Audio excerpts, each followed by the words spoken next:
Perkenalkan, nama saya Irena Weldania, NIM 19035111086. Dalam video ini, saya akan menjelaskan tentang organ-organ reproduksi ayam jantan dan ayam betina. Mari kita simak.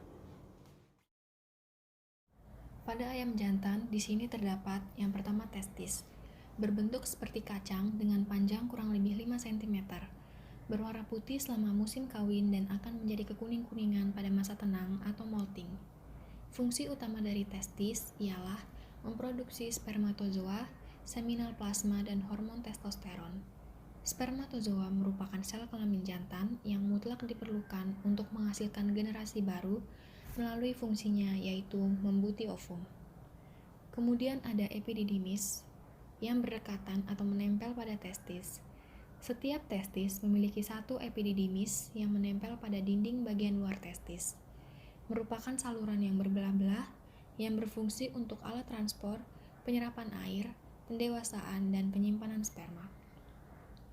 Lalu ini ada ductus deferens yang bermuara pada bagian papilia di daerah urodeum yang merupakan muara dari ureter sebagai tempat pematangan, penyimpanan, dan juga pengangkutan sperma sebelum diejakulasi. Selanjutnya terdapat vas deferens. Terdapat sepasang yang menghubungkan bagian epididymis dengan penis, berfungsi untuk menyalurkan sperma. Kemudian, terdapat penis. Penis pada ayam yang terdapat pada bibir bawah kloaka yang terdiri dari tuberkel kecil yang dilindungi oleh sepasang korpus pallis. Testis pada ayam tidak berkembang seperti halnya pada ternak lainnya. Bentuknya hanya sebagai papila atau palus, berfungsi sebagai alat kopulasi saat terjadi perkawinannya. Setelah itu, di sini terdapat kloaka yang merupakan bagian akhir dari sistem digesti dan urogenital. Selanjutnya saya akan menjelaskan organ-organ reproduksi pada ayam betina.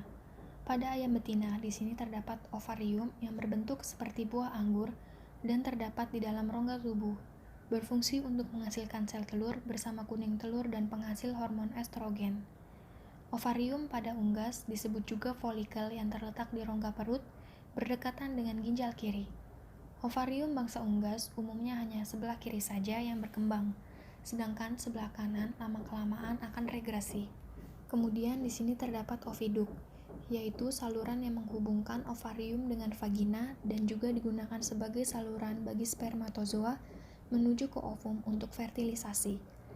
Pada ayam, oviduk dibagi menjadi beberapa bagian, antara lain yang pertama, infundibulum, merupakan bagian yang menangkap sel telur pada waktu diovulasikan dan tempat pembungkusan sel telur bersama kuning telur dengan albumin yang pertama.